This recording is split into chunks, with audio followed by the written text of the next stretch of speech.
What's up, y'all? I'm PC McCray. You can call me P. Hey y'all, my name is Shaun the Head. You can call me Shaun the Head. And this is the Everything Has Changed podcast. From 2 college roommates to 40-something adults, life has been lifing and we want to talk about it. We are the new adults, y'all. How did that happen? I don't know, P, but we got to talk about it. Let's go. Let's do it. Let's go.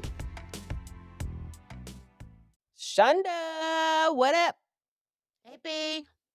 Hi, birthday girl. Okay. We gotta celebrate. Yes, we have us a new 43-year-old.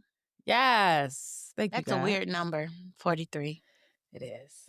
Kind of weird. It's like you don't know. Once you hit 40, I don't know what age I am until like probably 45. Like, I don't know. Yes. I'm over 40, but it's like, I'm like, am I 42 or am I 43?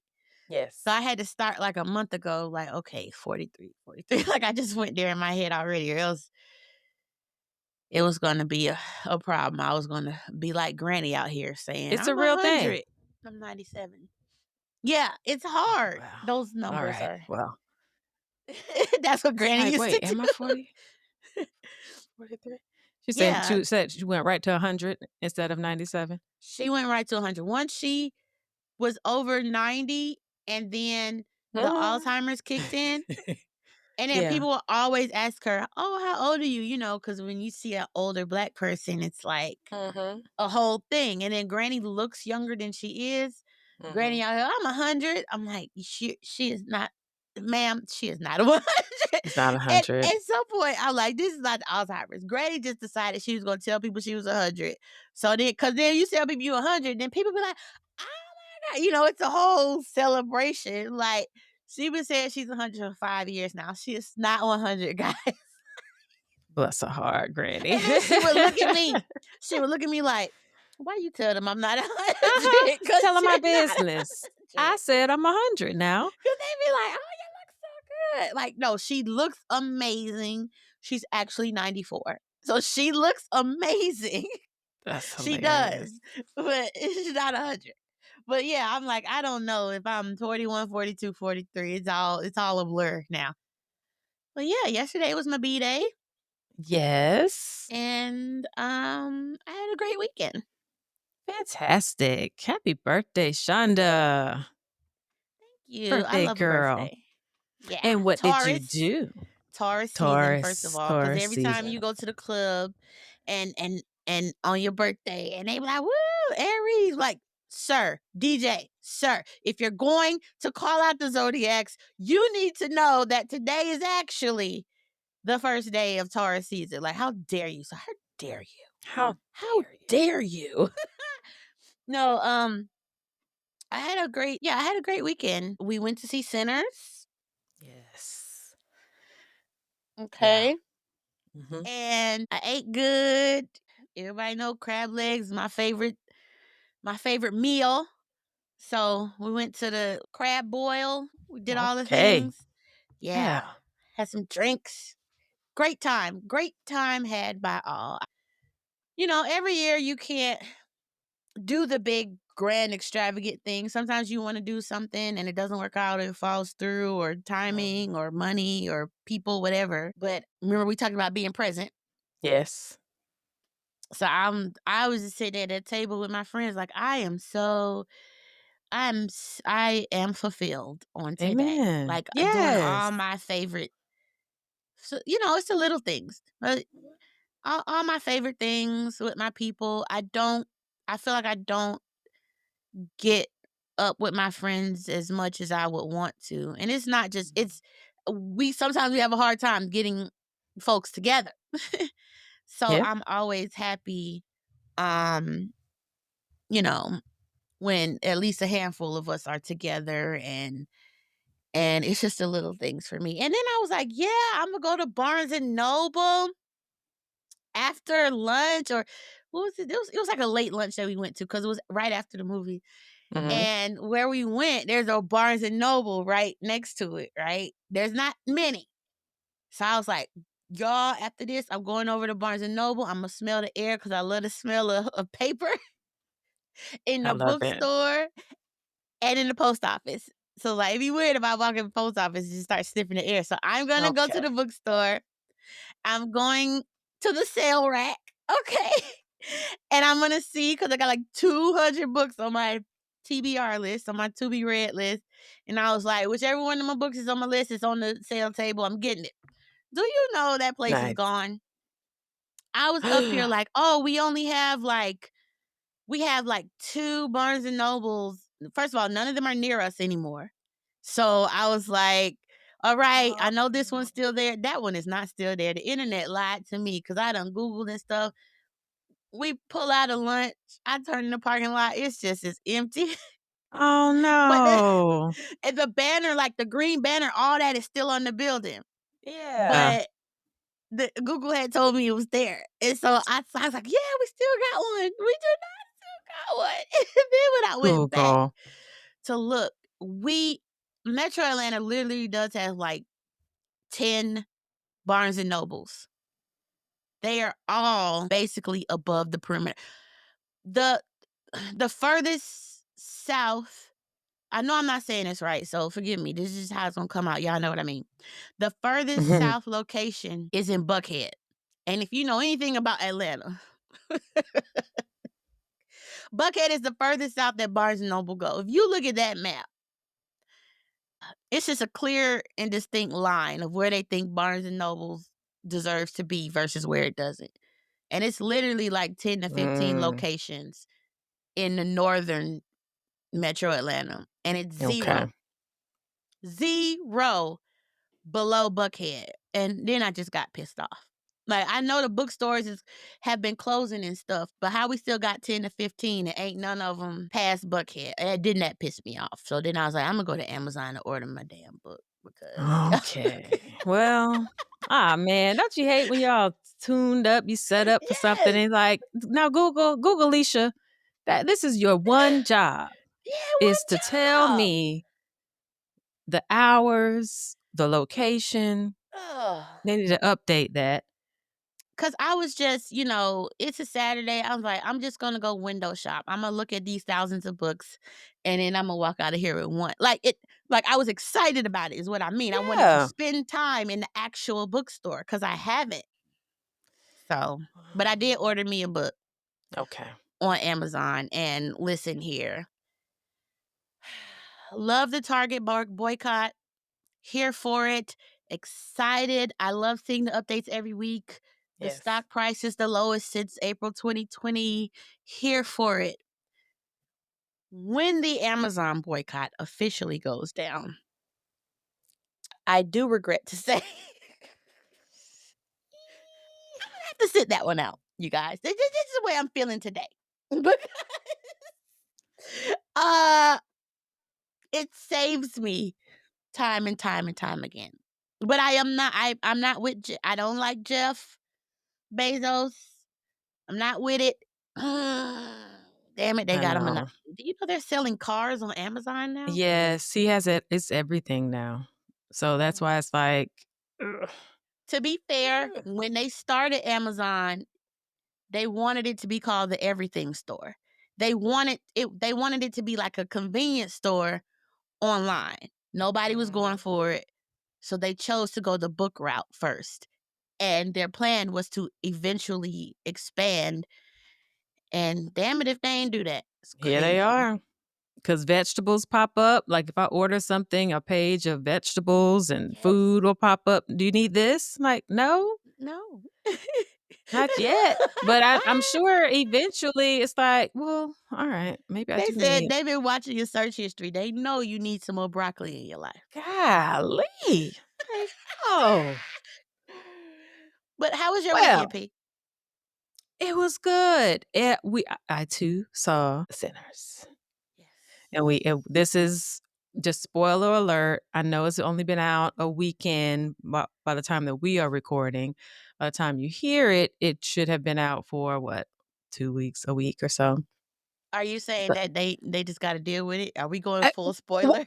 Unfortunately, and that's why I wanted to go as early as I did. People are literally posting clips of the film. Like they went in and recorded all right, y'all. Like give people a minute. Like just let it that part annoyed me. Even though I saw it, it was like, all right, why are y'all saying so much? You can say it's a good film without giving the specifics and details on Thursday night.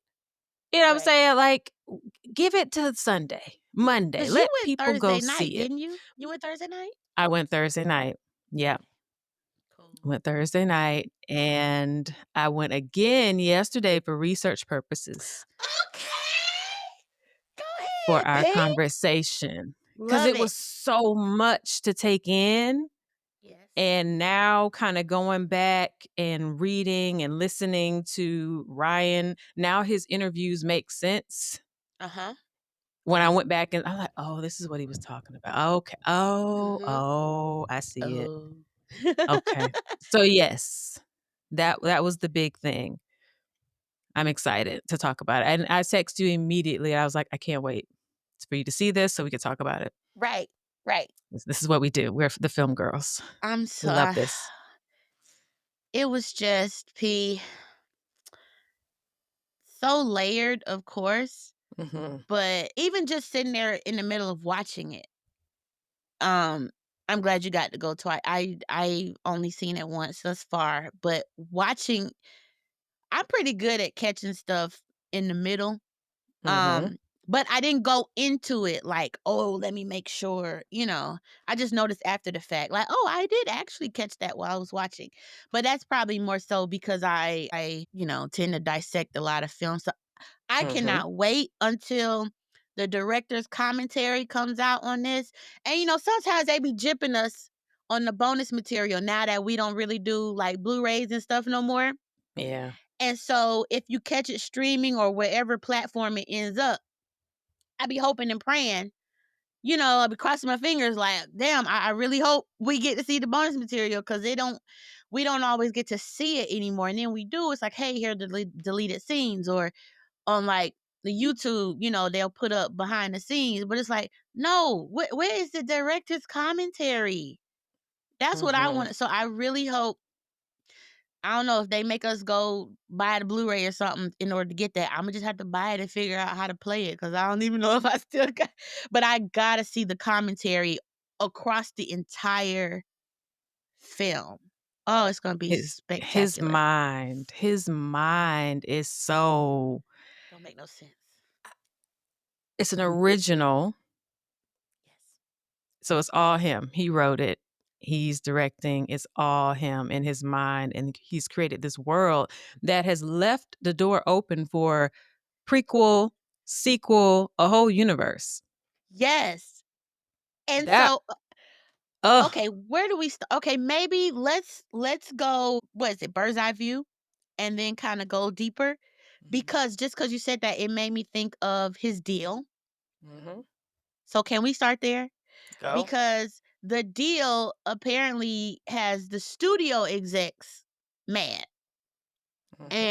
But the deal, I will say, is only for this one movie. It's not like, a lot of times the studios will give you a 3-year deal or like a 3-picture deal or whatever. They may do it by years, they may do it by the amount of films. But he only did this particular deal for this particular movie because the movie is about Black ownership. So he's like, I want to own the rights to this film. After 25 years, the rights revert back to me. Which isn't, it's a rarity, basically. Not saying it hasn't happened before, because it had. I think Quentin Tarantino has done this, but it is a rarity. But also, all that to say, in his deal, it's for the one picture, but he wants to retain the rights for any spinoffs. So then in my mind, I'm like, okay, so is he planning a spinoff, or is he just, you in the industry, it's like you never know. So just in case, let me cover it. So now I'm like, is he planning spinoffs, or was he just trying to cover his bases just in case? But now, probably as of by Saturday, they was probably ringing his phone talking about, okay, what's next from the Sinners universe? Because there's a lot of potential, and they came in number one. They came in, I think, 20% above estimates. they were not I'm saying they, probably wasn't even Ryan, but folks behind the movie were thinking that they would have to beat Minecraft to get number 1, and they weren't really thinking they were going to be able to meet Minecraft, not because of the movie specifically, but these family movies, they got legs, you know? So, but they did beat Minecraft. Number 1. They did. Like you said, original stories. It's not his first original screenplay, but even Fruitvale was based off of an event that happened. This is Correct. completely original content. Yes, that he researched heavily because there are aspects of the film that have realism in it. I'll say, so the first time I went, we were late. Traffic caught us. And you have to be there. You have to be seated when the film starts. And you have to be seated to the very last credit ends. Stay. Mm-hmm. We saw the first one. Did not know that the very, very, very end one. And Oh, so, yes. girl, I was on my way out. I'm tiptoeing out, Yeah. and we were Yes. seated behind this, well, the whole theater at that day was black, but we had been having conversations over the seats with the people in front of us, right? Yeah. So we stayed, like, the whole theater sat. We sat, we waited, got through the first scene, which you really have to, because a lot of times in credit scene, it's like, oh, let's give you a little extra cherry on top. No, this was literally, the end of the movie didn't happen really until the end credits. You have to see that scene. But then I done got up, started gathering my bags, and the guy in front of us was like, hey, sit down. There's another one. It's like, oh, for real? Like, oh, wait, thank you for letting us know, friend. So, yeah. P. It's, where do we start? Okay, so there's been this creator on TikTok. They say he's like part of it, was paid to do all of these reviews because it's very, very thorough. But he is Edit with Ego on TikTok. And the way he has broken this down, and he used the Center's official playlist on Spotify included some documents and paperwork and just like little Easter eggs. And whoa. I saw him, but I saw him on Instagram because I'm not boycotting TikTok, but I am. That was the source of my panic attacks. Okay. So I haven't been back on TikTok in like a couple months. So, but you've seen him. I saw him on Instagram because he already posted on Instagram. So I did see, once you said Spotify, I'm like, I saw that because he went into the clips and everything that they put. Girl. So the whole theory, again, spoiler alerts. This is for the people who've seen it. Yeah, don't go any further. If you have not seen the movie, come back to us. We'll come be back. Here. Yeah. Come back. Hey friends, we're just getting this podcast going and we're so thankful for your support.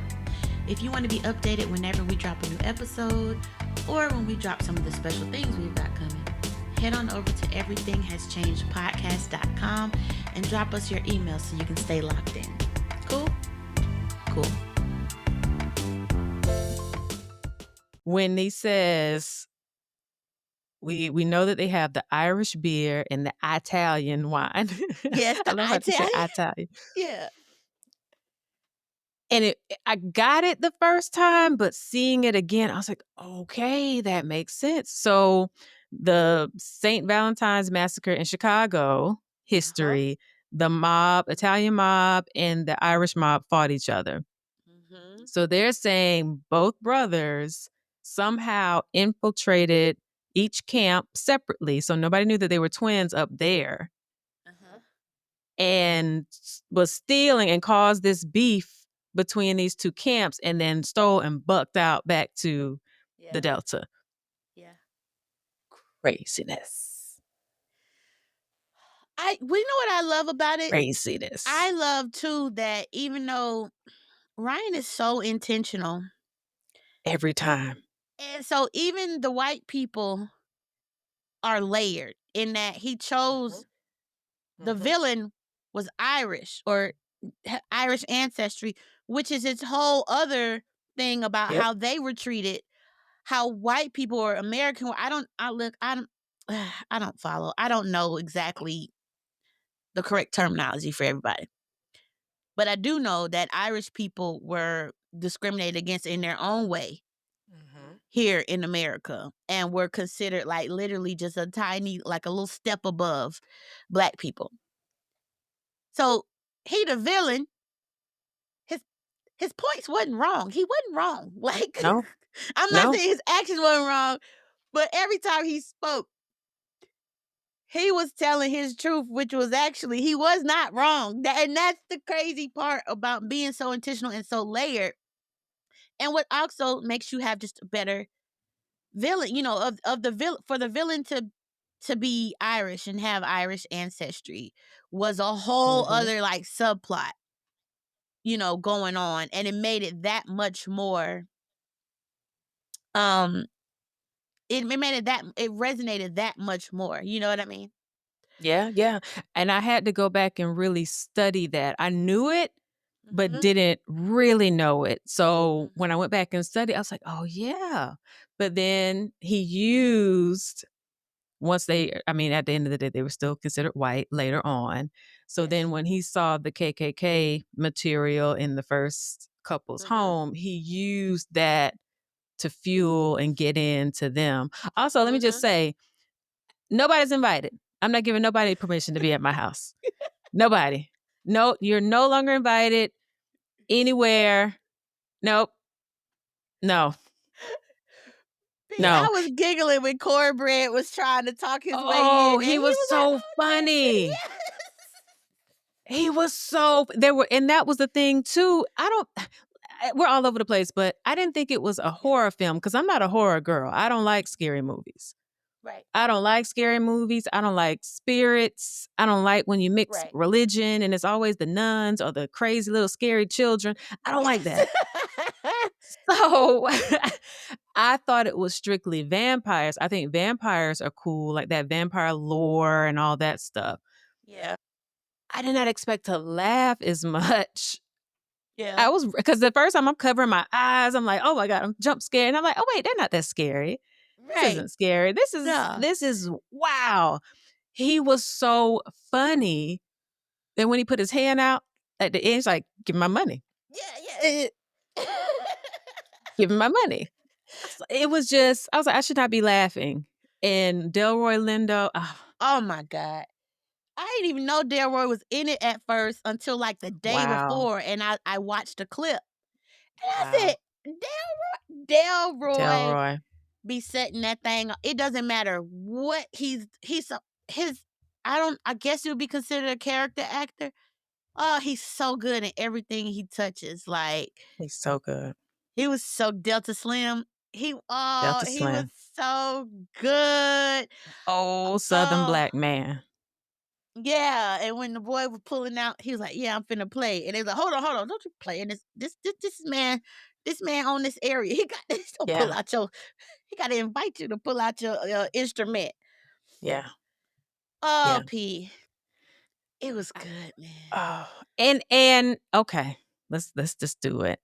Yeah. To the saints out there. Okay.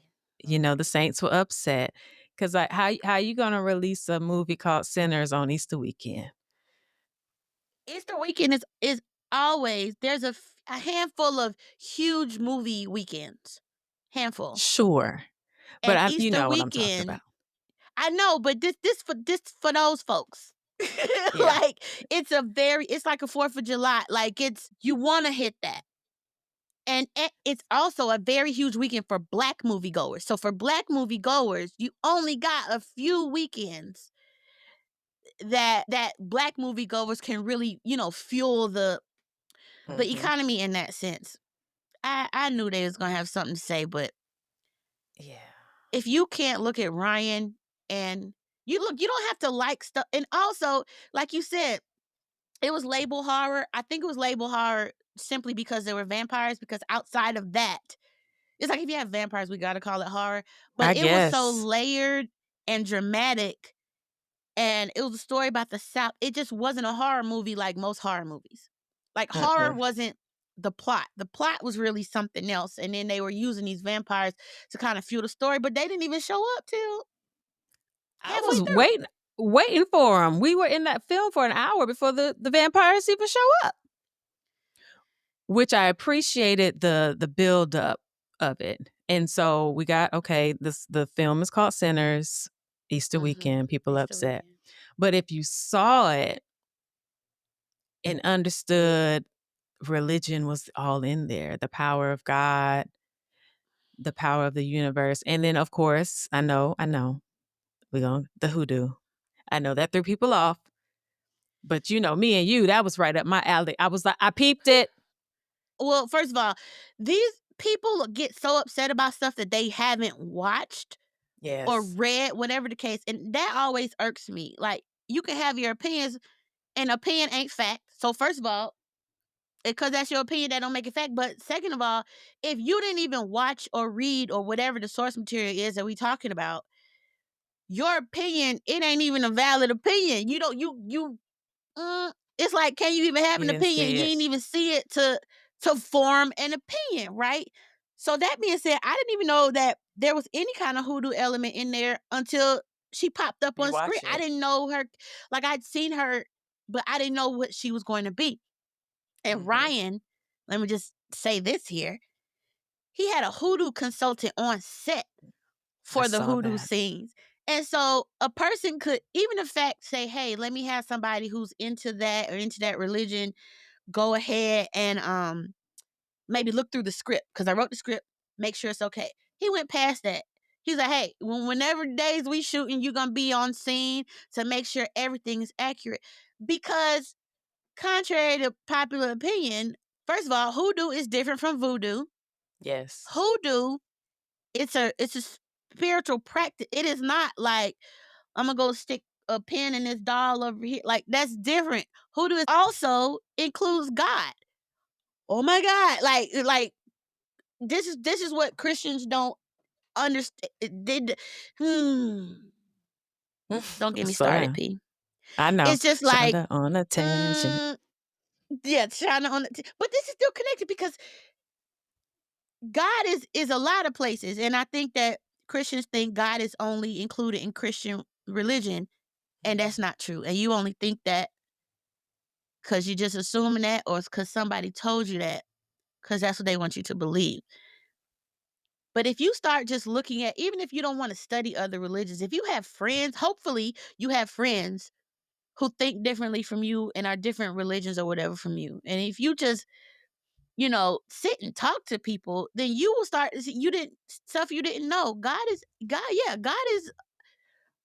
prevalent in other religions besides Christianity. It's just Christianity is the one where they say, if you not like us, then go to hell. That's literally what Christians say. That's really it. Hers was about the protection. That was the beauty. It was about protection and love. Their story was the truest of love stories. I mean, both stories, even with Stack and Mary. But he listened to what she said. He wore, even though he was like, girl, I don't believe in this stuff. I've been all over these places. I've seen people die. I've done it. But she was like, but you came back to me. With 2 eyes, arms, you have never been harmed, and you've had that thing on, have you not? He still yes, had it on. You and he your had brother. it on when his brother tried to turn him. He tried and to the silver. bite him twice, and he couldn't get close to him. She protected him from the smoke. Don't bring that smoke in here to my baby. That's what she said. Hey, okay. Because when they was so funny. like, do I need to go he was like, do I need to go to the trunk? And then I think Mary was like, hold on, it ain't time. We don't need the We don't trunk need to just go yet. there. You got a pistol on your hip. Grab your pistol. You don't need the trunk. So at the end, when he goes and gets the trunk, because he finna spray everybody, he took his mojo bag off. He was ready. Because he was ready to die. And she already said, if I turn, you got to kill me. Got a baby on us. We'll be waiting for you on the other side. So when he took that bag off, the mojo bag, off his neck to get the supplies to get ready to go against the Klan, he he did that intentionally because it's like whatever happens from this, I'm ready to go. And Yep. then so at the end, when he sees the vision of her with the baby and he's reaching for the baby, and she calls him both his names in the same two sentences. She's like, I don't bring that smoke over here. And and then she calls his name Elijah. Like I can't we need to find the exact sentence because she calls both his names. So she's like, leave smoke there. Elijah is the one who's coming with us. I got chills. Oh my God. It was so good. And and then when he had to kill her, but he was like, I love you. Oh, it was good. But you're right. There also, Pete, protection was throughout this entire thing. She was the main one, and I love that them showing hoodoo in this was about protection. It Nothing shows you like else. that's what this is really what people be doing. It ain't about the other stuff, right? But then the daddy, crazy. First of all, the daddy was Saul Williams. I said, "Come on, Saul." I almost did not recognize him because they made him look so old. But if y'all don't know Saul Williams, he's an activist, but he's a poet. He's a spoken word artist. If you used to watch Girlfriends back in the day, he was Lynn's crazy boyfriend who was like into polygamy or something like that. I He can't remember his Yes, was. that's Saul Williams. And so for Saul Williams to show up in this movie is a whole nother Oh, tangent. Yes. You almost can't recognize him because they I made him look didn't. so old. And I don't even know how old Saul Williams is, but he's looked the same to me for like 20, 30 years. But Saul Williams plays the boy's daddy, the preacher. So when he's talking to him, he's trying to protect him from that life because also the daddy's brother was Smoking Stack's brother, who they say was an evil man. So on the daddy side, he had some legit concerns. Okay. Yep. And then Smoking Stack were trying to protect the cousin. Stack was trying to protect Mary. And so he was trying to act like he ain't nowhere. And then he's like, you don't need to be here because you basically you look white. And so you're gonna be targeted, and then we're gonna be targeted. And he was trying to protect, like it was protection. The whole thing was about All over. protection. All over. On both sides. And music, Oh, the blues. Let's talk about the blues. Delroy, I can't. I lose Delta him. Slim. Delta Slim, but I always Yeah, lose him. yeah. He's still Delroy. Yes, yes, When yes. he says they want our music, but they don't want our blues, Mhm. or they don't want us. And it's always been, gospel has been when they talk about the secular music. So that was that conversation when he wanted to go and sing the blues, and the blues was about the pain, the real life, the suffering, all those things. And Smoke tells him, he says, look, you have talent, man. Go sing some gospel. Go get away from all of this mess. Go sing gospel and you'll be all right. You might not be popular, the big star that you want to be, but you have the talent. And he wanted to go the other way. And that's why he said, I invited the devil to follow me, because he went towards the blues, the devil music Uh-huh. from his dad's eyes. And then Uh-huh. he knew his brother did the same thing, the crazy daddy, Uh-huh. because Uh-huh. we learned the guitar came from the dad. Mm-hmm. I was like, the layers. So there is that question of, is the guitar a part of it as well? Mm-hmm. And so again, hey, spinoff material, if I may All say of so it. myself. But absolutely. But yeah, even the backstory with what Smoke killed the dad because the dad Yeah. was abusing Stack. Like basically Smoke was trying to protect Stack, end up killing the daddy. But for the daddy to be the one, like you said, who the guitar came from. But then Stack done lied to the boy and said it came from an artist Yeah. when it didn't. And it's funny how Stack the liar, but Smoke's supposed to be the bad one. It was just like, Exactly. And he wanted oh, to protect his dad yeah. Yeah. in And in, in many ways. the boy, what was we keep calling him the boy. What was this Preacher, little cousin preacher, name? Preacher boy. preacher boy. So, and the way he wouldn't let go of that guitar, and so I was talking to my friend yesterday, and she was like, "Well, what was the point of the second end credit scene, him singing This Little Light of Mine?" And she was like, "Was that before or after?" And I said, "It was before." Yep. Because here's the thing: when you have any kind of movie or story, every character that's involved has to have a character arc, which basically means the first time you encounter them in a story, they're one person. They are this way. By the end of the story, they should have had some sort of transformation to become a different way, for better or worse. Preacher Boy, when we first, well, no, when we first see him, we really are seeing the end of the movie. But when his story starts, when he comes into the church and his dad is like, "Help me with my sermon, let me hear the scripture, whatever, don't touch the guitar, blah, blah, blah."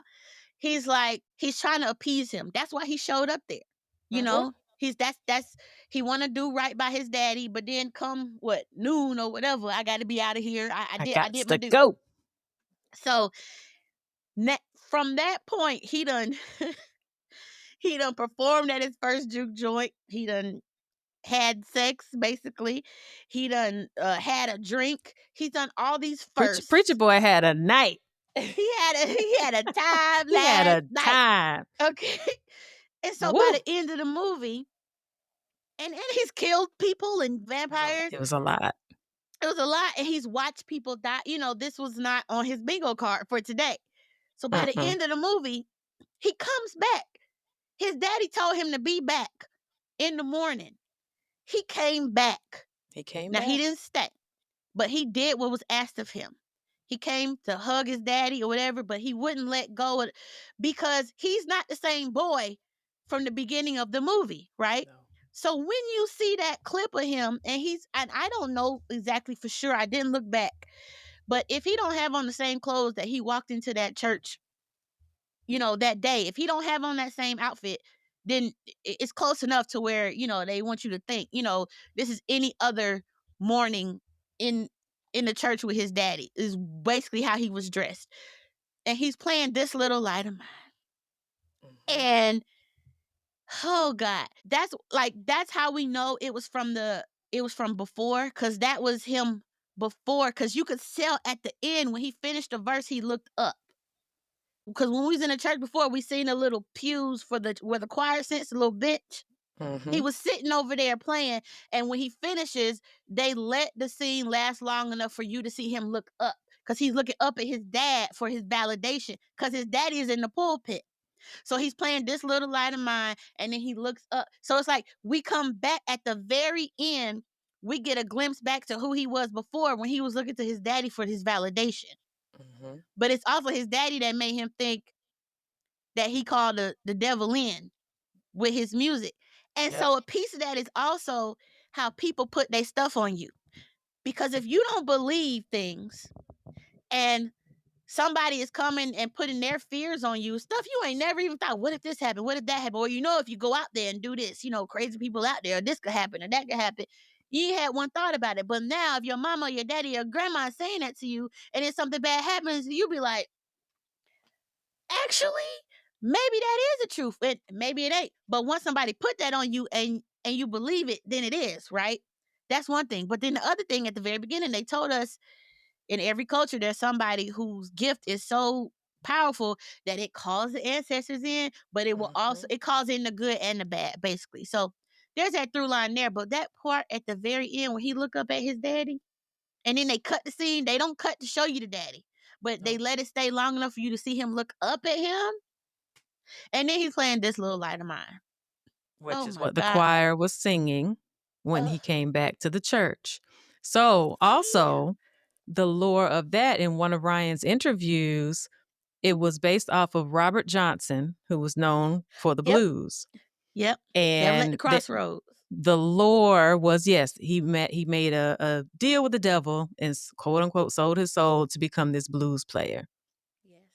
And so some people are saying he looked up and that was like heading his road down, selling his soul, giving up gospel to go into the blues. And he lives this long life, is what we find out. Yeah. Perline, everything from that night. There's just so many. It was just so rich. The devil, the Robert Johnson story is. I'm Yes. sorry. R- There Robert is a Johnson. Robert Johnson. There is a because I keep think Robert Johnson, but then it make me think of the guy, the BET guy. Me too. Yeah, but Bob. there's a documentary on Netflix about his whole story. Mm-hmm. The Devil at the I don't know if it's called The Devil at the Crossroads for real, but that whole story of Robert Johnson and his the kind of mythology behind him. And Netflix has a whole documentary on that. There, Yeah, it yeah, was yeah. called at the Crossroads. Okay. Okay, yeah. The Okay. Indians, The Choctaw. the Listen, Choctaw. they said I'm gonna tell you this one time, and then we gonna get the hell on, cause we already know y'all not gonna listen. Hey, They like, look, hey, we did, and he left. Even when he turned his back, he said, God bless you, God keep God you." You bless know, you. You know, I tried. He's not what he tell you. seems. He's not what he seems. But they were so caught up in their racism. They're like, oh, the Indians. Yeah, yeah, yeah, yeah, yeah. And then let this man, okay, all right. Let him in and not them. I I would appreciate more of that story too. Exactly. People are saying that would be a great spin. Let me tell you something. It was so much. And it was clear that they had been chasing him. What was his name of the Remick. Remick? They've been chasing Remick the vampire for a while because she said, look, there are no Indians in this area. Hasn't been for a couple of years, hundreds of years. Oh, I didn't catch that part. It had been a while. Yes. And then he It was had been a burning. while. So He there's no was way he would have burning. still been outside, on purpose. He been Yes. running. He's been Oh, running, and wow. wherever they were pushed out, because they were eventually pushed out of the Delta, the Mhm. Indians. So that's how far back they've been chasing him, and they were like, "Look, we gotta get back home. It's their problem now. You Yeah. handle it." And they got out. But that whole story, and clearly they knew, so they were able to do some type of capture if they would have gotten him. Yeah. Oh my God. I wanted more of that. I wanted Yeah. more of the vampire.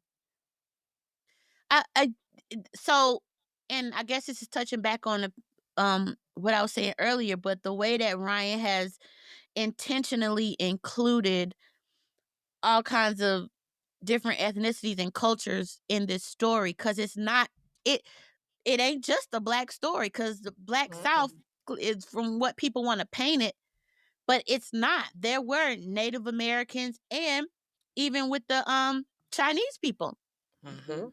and how Chinese people were in the South too, because they also were being discriminated against, of course, but then they also were seen as like a middle ground. So it's like, Mhm. okay, we don't gotta basically touch black folks, but we'll touch you. And then you could touch the black folks. So you have Yep. the grocery stores. And then they had enough sense to be like, we gonna be on, okay, so y'all split down the middle. We gonna be on both sides. And then to show that it was the same family that operated both stores and it was a family store.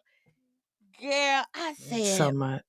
and so to include them and to include the Choctaw and to make the quote unquote white guy actually Irish, like Mhm. there's so much to be learned. People say whatever about movies, TV, film, but when you have intentional people like this putting these stories out, honestly, black people gonna tell you a truthful story that involves everybody. It won't be centered around y'all. It won't be centered around everybody. But if there were other people, I just noticed that about everybody. Like, we gonna tell you the truth from our side, okay? Yeah. It was Take it or everybody. leave it. There's be other people that be trying to cover up or whitewash things or make things different. And we're like, no, here's the actual true story. It was all up and through here. All up Ooh and through. wee. That was funny. And All then up and through. the main scene that everyone is talking about, that was my mouth was open. I just couldn't under I understood what I was seeing, but it was like, what? Yes. when Preacher Boy starts to sing, and we know that he has the power the gift to conjure up spirits and bring that beautiful sound from the past, present, and the future. And he does this. They said they did it in one take, Yeah, one you could. camera shot. And the difference of the African cultures coming in, like you said, the Chinese culture coming in, all these influences and how our music has changed, and it's came from the blues. And it's all connected. And it's all connected. It I was teared wild. up at It that was wild. scene. I teared up because when he first started playing, the first two extra people that they showed, I was like, oh, they're going into what we saw at the beginning where they said person has a gift, their ancestors come. So the first two people were clearly like his ancestors. So that's where I think we going. Then when they pull out, and then you see, oh, it's people crip walking in here. It's girls twerking. Electric music. You know, yes. And then you see the Chinese ancestry come in. I was like, no, everybody's ancestors is here. But then also it's gonna show you how all in this one place, it's all like the past, present, and future all reside in this one place, this one space and time because of the music. And also too, that okay, the boy, I don't know how old this child is, but the Preacher young man Boy. who plays I don't Preacher know. Boy, Miles Canton, I think is his name. He is exceptional. First of all those those are really those are people they were singing and dancing. They was really singing and dancing. So he was really singing. He's a sing. First of all, even his speaking voice is it stops you in your tracks. You're like, whoa, that voice come out that's a little boy. And then he sings with the same voice. And so they say that he of course he's clearly a musician, but he didn't learn how to play the guitar until this role. He learned how to play the guitar for this role. Now on the press tour, they've been pulling up at the speakeasies and he been playing the blues. Can you imagine? He didn't know how to play the guitar before he got cast for this. Now he literally out here playing the blues with people. First film, he was 19 years old. Okay, 19. Coming up here and singing that song. And like you said, the power of his voice. He sounds like a old man. Yes. It was perfect because his tone was so rich and full. It didn't seem like it came from this young boy. And that's why he was able to call out and bring in all of these spirits and thoughts. And that's what Remick wanted. He saw that power in him. He knew he saw the light in him. Yes. And he wanted that for himself to bring back his own people. So again, going back to culture vultures. And Ryan said that Remick is the only like white person in the film who's actually not racist. Because when he tells his story, he said part of that is true. He did lose his whole family. But then now he's stuck in this because when you're a vampire, you ain't going to the other side. You stuck right here. He don't got no family. He's alone. So he was trying to build his family. He was trying to fellowship. He wanted white, black. He wanted everybody. But then he also knew using using Preacher Boy's gift that would also call in more. It would build his fellowship. That gift right there would build his fellowship, girl. Because when they was outside doing that river dance, I know. I said, like, I don't know, it kind of slapped though. It kind of slapped though. I'm like, they get, and well, you know what I love? How in that scene, it wasn't just him and the extras. The main characters who had already turned was right behind him. So you could see them. They were blurred out, but you could see that was still Michael B. Jordan. That was still Haley Steinfeld. That was Cornbread. Like the people from the main group who had turned was right there with him, dancing and stuff. It was so good. It was I know I powerful. keep saying that, but it's like it made it a musical. good. Yeah. It almost made the film a musical. I didn't even know. We didn't know what to expect. All. They didn't tell us nothing but Michael I B. was like, Jordan what is playing two happening? people. We didn't And vampires. Okay. And oh yes. That was it. Yeah. But do you know, until they announced the movie, it was super, well, okay, that makes Clearly. sense. I was about to say, but until they announced the movie, it was very secretive. But what I mean is, normally you'll see in the trades or something, they'll say, oh, like Michael B. Jordan gonna be playing in, let's say, the I Am Legend, the sequel or prequel, whatever it's gonna be. They didn't even say that. They just said, hey, Ryan Coogler and Michael B. Jordan, they've been working on something. We can't tell you what it is. They've been working on something. And then some months later, like, hey, we heard it's horror. You're like, horror? Really? And then they're like, hey, here go a picture. It's Michael B. Jordan playing twin. Like, this is And literally all we got. vampires. That was it. And vampire, yeah. And so we didn't know what to expect. We knew it was gonna be good. But, and here's the other thing. I don't even know how I missed this too. I don't. But I saw somebody say it on Threads. What They part? said, whoever decided that the entire press tour was going to be about Ryan Coogler and not Michael B. Jordan is a genius. And I said, holy guacamole. You are so You're funny. right. No, but I have never. Look, I try to curve my. I try to use some more pleasurable words, right? But so funny. first of all, Ryan Coogler come out the house probably one good time every time his movie come out. He'll do probably like one good major interview. When I tell you, every time Michael B. Jordan showed up, Michael B. Jordan, I have still not been able to find an interview of Michael B. Jordan alone. Every time you saw his face, Ryan was sitting next to him. That has not happened before. Even when he went to the Tonight Show, Ryan Coogler was there, and Ryan Coogler was sitting in the main person seat. Michael B. Jordan was off to the left, oh, right, whatever. Every interview they have, they are asking questions. Of course, both of them. But the whole content, everything they're talking about is about Ryan, how he decided to make it. It ain't been about Michael at all. It's almost like Michael coming along so that Ryan can get the look. And I'm not saying that he needs that to happen, but I'm saying that was so purposeful. Yeah. We haven't heard him talk this much ever. With that He don't deep Oakland he accent. don't Oh do my press, gosh. press like this. He's never done a press run like this. And then for them to say, we only go interview, you have to interview them together. Like, that was intentional.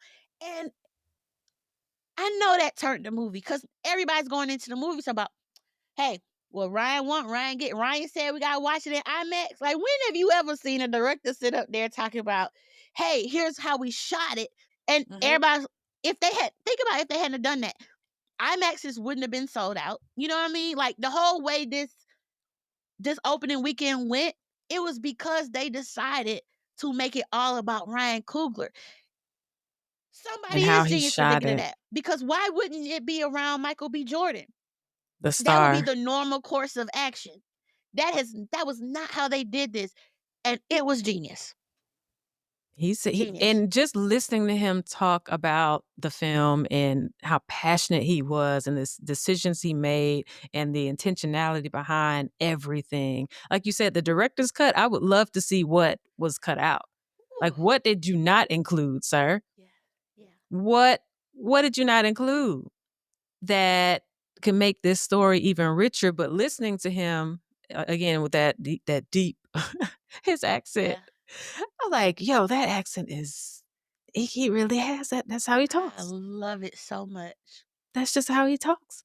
But they are Denzel and Spike. They are who else are these matches? Like, whatever they touch now. Scorsese and, I don't know, is it It's Leonardo? Leo. DiCaprio? It's Yeah. it's a thing. They are on a hit behind this. To me, Mike really showed a different side. I mean, clearly. Yes.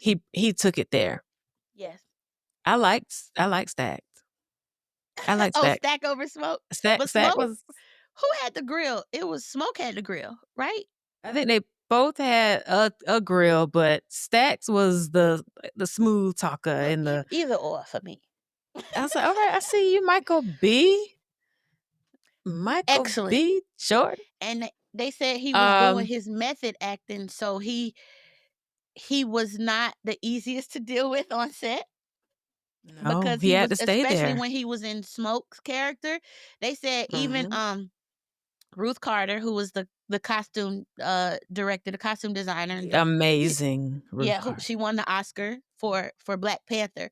And so she did the costumes on this movie. And she was like, she had to go to Ryan, like, can you talk to him? Because I'm trying to ask him questions about his fit and his size, and he's not really responding to me. And so Ryan was like, oh, okay. Like, he's like, what? Like, y'all ain't worked together before. What's the issue? And Ryan said he pulled up and he said he was taken aback. And he said he scared me. Like, I didn't really know how to talk to him. He was in it. He did You what he could had to do. tell he really had to go to those places on double time because they were Yes. two different people. Completely different. Completely different And it people. wasn't hard to follow. Like, you would think with twins it would be hard to distinguish. The way they set everything up, of course, yeah, one always wore red, one always wore, well, it took place over one day. So they Yes. everybody had the same costumes on. But there was a color difference, but the way they talked, the women they were with, they were opposites pretty much. It wasn't hard to follow the story and be like, well, which one is this? Which one is that? He literally looked like it literally looked like two different people. Identical, yes, but it didn't make it hard to understand at all. It literally was like two people playing twins. His facial expressions, the way he just held his body, the difference between the two. It was like he did that. He did that. I was back to what I was saying with passing. Haley Mm. Steinfeld, who actually has that background, which is Yes. crazy that people did not Crazy. know that her mother is African American and Irish and something else. She's a lot Her of mom. stuff. Her mama She's got a like, lot. yeah, she's a lot. Looking at her, though, you could tell. We know. We could tell. But you know what's crazy? I ain't never tell. You didn't see I it? could never tell. And I know, like, I pretty Oh, much watched, like, I was into Pitch Perfect. I watched Hawkeye. I know Haley Steinfeld when I see her.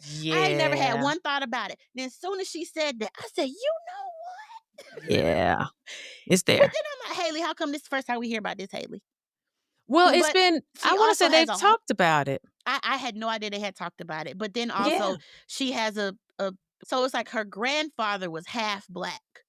And so then underneath, so she got about 5, 6, 7 things in her. She Right. said It's a lot. Filipino, like but I hadn't had one thought about Haley Steinfeld maybe not being white until she said that. And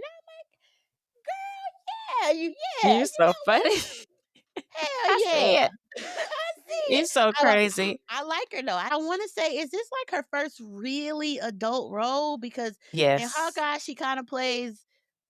She's a teenager in Hawkeye. So is this like? Because you know how when you're like a kid star, Yes. there's always one that's gonna make you. I'm an adult now. I'm gonna do this. But Yeah. so And I was there was, pleased to see her. and what follows with that is they gave her some one-liners. They gave her some lines that it's like, That oh, Haley, you're I in a, wasn't ready. I, I was clutching pearls. What is I wasn't ready. what is going on here, Ryan? So now everybody's talking about Ryan. Your mind, sir. What's going on Yeah. over there? Somebody was like, "What What's y'all be happening? doing at the house?" And he did What's not going answer on? that question. Yeah, It was but excellent. watching her not want to be white. She wanted to Yes. be with Stack. She wanted to That was be her black, but family. yeah, but she was She like, knew I all don't. of them. And he was like, no, girl, you don't look like us. So you're going to get us in trouble. Yeah. You're going to get us killed. You will get us killed being here if they see that you're here. And then what happened? She went Yeah. outside and all hell broke loose. I was like, girl, what are you doing? Oh, now somebody did say they messed up with the marketing by letting us know that she would become a vampire. They did show. We She knew was that. like almost like the one person in the trailers that we saw. And at the end of the Yes. day though, for me, it didn't take away from anything. And maybe that's why they include, because you already knew. First of all, when she left that place, just like the husband, the Chinese husband, when he went to the car, we knew. And then he gonna By come back then, all yeah. smooth, talk about, come on, baby, let's like, Come on, babe, I got the car. yeah. Let's And he go. had that smooth, deep voice, and he put on his bedroom eyes, look at his wife. I said, oh. Everybody in the theater screamed when she said, "Come in, motherfucker." Yeah. Like, no, Yeah. what are you doing? But then immediately, she says that, and immediately they dropped her. Everybody just went to the table and picked up their weapon. They're Like, like, they all like, oh, right, she here we said it. go. Here we go. Like, they Here we wasn't go. even mad. It was like, here we go. She There's done no said time it. to be mad. We gotta deal with this now. Oh, wow. And people was mad at her, but then also, on one hand, I was like, first of all, I do love that came out of her mouth in that argumentative way, because it was that is what's the word? Believable. You know what I'm saying? So when somebody's upset, somebody's holding them back, and you're like, come on. Like, what she said, I almost missed. If they hadn't have bum rushed the door at that exact point, I would have even missed the severity of that, because that's a very reasonable, what she said, the way she said it is very normal and reasonable when somebody's mad and they trying to go at somebody. Well, bring it on, whatever the case, right? That's Yeah. the thing. But then it's like, if your husband is dead, he dead because he's standing there. He a vampire. They say they're going after your daughter. I'm not saying she should have called him in to everybody, but when she was like trying to go outside or whatever, it's like, when you think about it, that's your husband, and it's not even like y'all exes or y'all just fought before you left. We was hugging and kissing, and you was finna bring the car around. Now you dead. Y'all going after my daughter. It's like, well, what do you expect her? I'm not saying she should have done that for everybody to get the results of that. But on the other hand, if she want to go outside, it's like, of course she want to go outside. Basically, her family dead now is basically what you telling her. So now she's like, if your husband is standing there, like in the real world, a person would need some time to sit with that, okay? Like, Like, I well, you don't go want her to make outside, this girl. decision.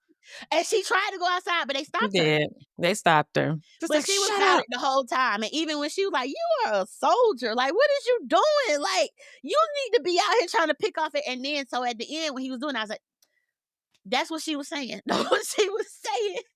Yeah. She said, Go out here do and what you kill some do. people. Like, Yeah, what are we I did doing? like that little when she was yelling at him, talking about that. I enjoyed that. I said, she about it. It's so many layers. We're going to be talking about this film for a while. I want more people to go see it. It's going to be dissertations, all kinds of, we just hit the surface stuff. Yes, ma'am. Can I She has say her one more hand up. thing, P? I'm so Of sorry. course. Because if I don't say something, I'm going to forget. Yeah. Last thing for me. You're funny. Somebody was like, why they call it sinners? Was it just simply because the people at the juke joint was sinner, in the church versus the blues, which has been an age-old conversation in the Black church. Any kind of music that's secular, they have music, yeah. said was of the devil. So it still carries on to, what they say about like Beyonce and stuff today, right? So, but then I was thinking about, I was like, I'm sure, yes, but now you're talking about Ryan Coogler, so it's going to be very, very layered, right? So, yeah, everybody at the juke joint was considered sinners. Also, though, if you look at that group of people, the ensemble that it was based around, each of them had like a sin, quote unquote, that you could tie back. So, yeah, it was everybody who was in the juke joint, but also it was these two married women out here fornicating, fornicating. Okay, and you got Preacher Boy who was into the blues, which is supposed to be a devil, so that's sin. And then you got Smoke and Stack who were criminals and killers and robbers and all that. Like Delta Slim and even of course Annie with the hoodoo. Like all of them had something that would make someone look at them and say, "You just a sinner." And so then it's like, okay, so then because you just a sinner, so does that mean that they need to die? Sinners need protection too. And see how the whole movie was about protection? Look at you bringing it back. Girl, You are so funny. I'm so sorry. I'm like, let me look. What time I gotta pick my daughter up? Because I might need to go into I the movies know. tonight. I need to go I back know. and see it. Because So when you good. see it again and knowing now that it's out and people are really dissecting it, her house was blue. Annie's house was Her blue. house was blue, the little shop.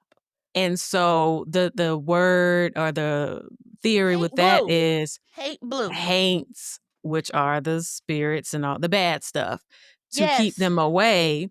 Her house was blue. She had on blue jewelry.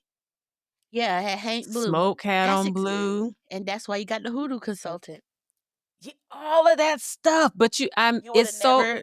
it was so packed that we missed it. Even at the beginning when they peeped it, they were like, "Why are these floors clean?" When they got to the shack and they Yes. were buying it from this white man, they were like, "These floors are extra clean. Why are these floors clean?"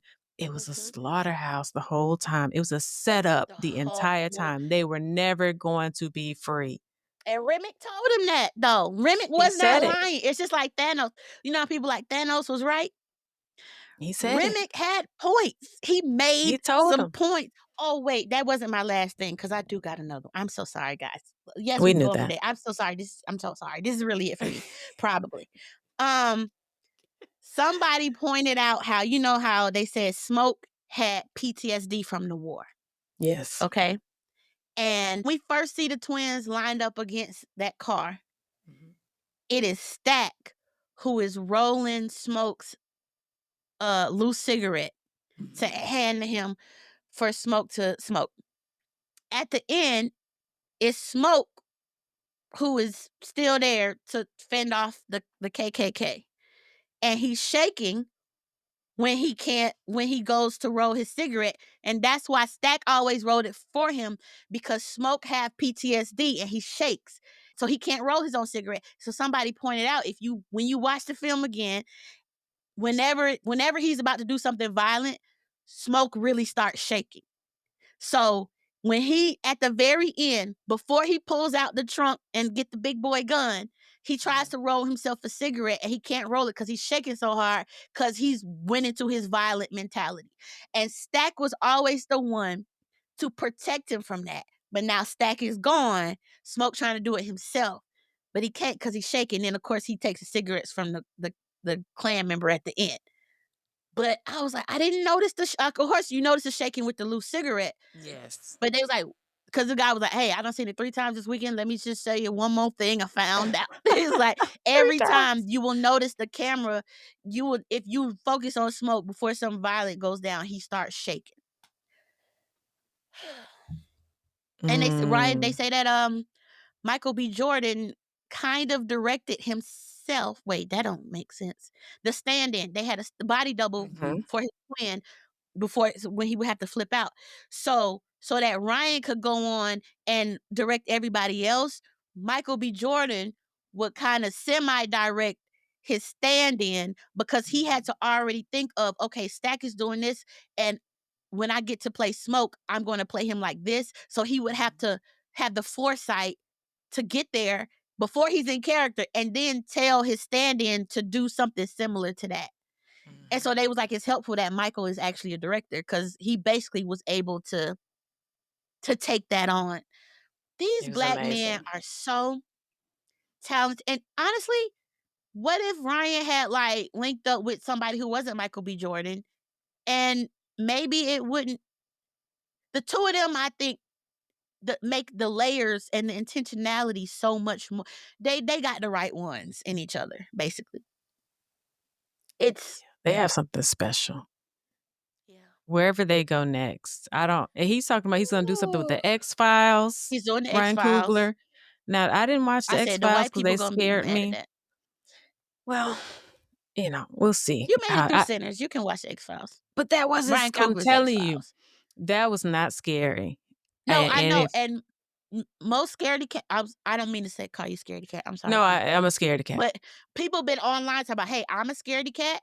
Yeah. But this movie is Scaredy-Cat approved. Like, I got through this movie. It's not what you think. It's more bloody than anything. It's not the gore. Yeah.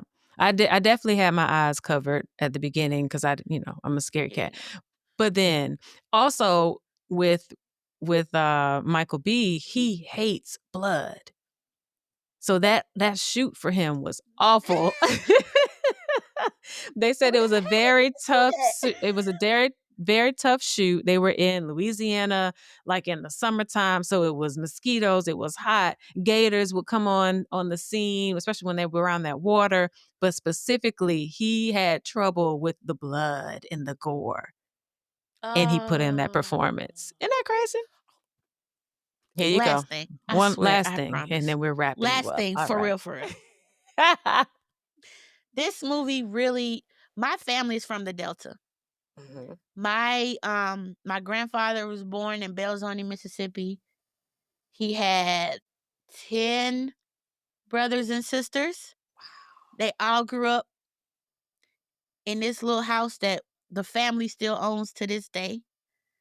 And Belzoni is the catfish capital of the world. Okay, so you drive down to Belzoni, you're passing the cotton fields, you're passing the lakes with the catfish, and that was when I first learned as a kid, because I would stay in Mississippi every summer with Granny, Mhm.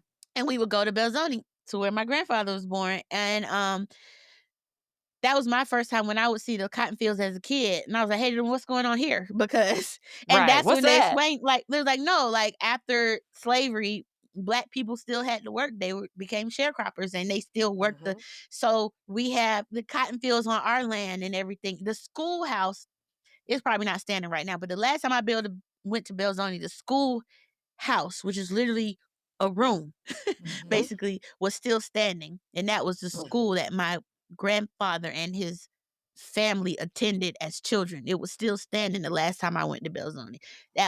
I was in my 20s, so I mean, it's probably not there anymore. But it's still a dirt road, basically.